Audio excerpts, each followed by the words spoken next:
In the crucible of war and revolution, as nations fell and empires crumbled, a figure of iron will emerged from the heart of Russia.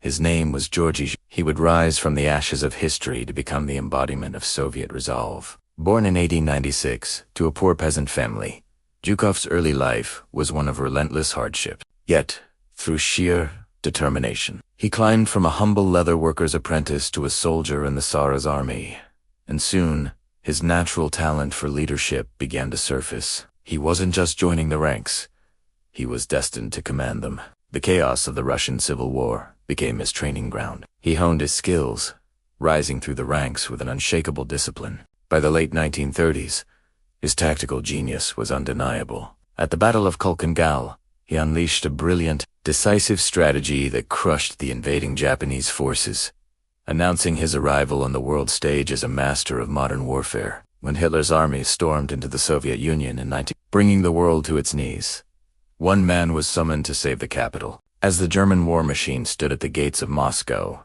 it was Zhukov who was entrusted with its defense. Against all odds, under his command, the Red Army held the line. In the brutal Russian winter, the seemingly invincible German advance was stopped dead in its tracks for the first time. The tide of war was beginning to turn. From the frozen ruins of Stalingrad to the vast, bloody plains of Belarus, Zhukov orchestrated victory after victory. His tactics were relentless, decisive, and often merciless. Reflecting the brutal reality of the Eastern Front, he became more than a general. He was the living symbol of Soviet endurance, turning despair into defiance, and defiance into a relentless march towards victory. In the spring of 1945, Zhukov led the final, climactic assault on Berlin. It was his army that fought street by street to the heart of the enemy's capital, raising the red banner over the Reichstag in a moment that would define the end of the war in Europe. On May 8, it was Marshal Zhukov who accepted Germany's unconditional surrender,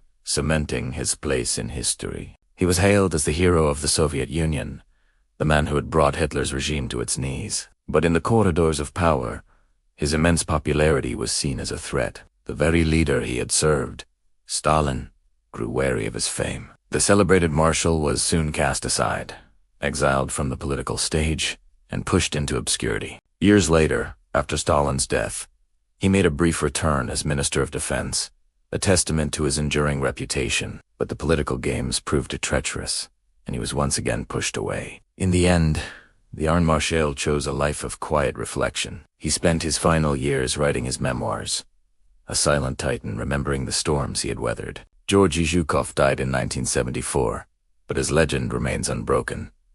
To his country, he was never just a general. He was the indomitable shield of the motherland, a name forever etched in the annals of history. Thanks for watching our look into this legendary figure. If you found this story compelling, don't forget to like, subscribe, and hit the notification bell for more deep dives into history's most fascinating characters. See you next time.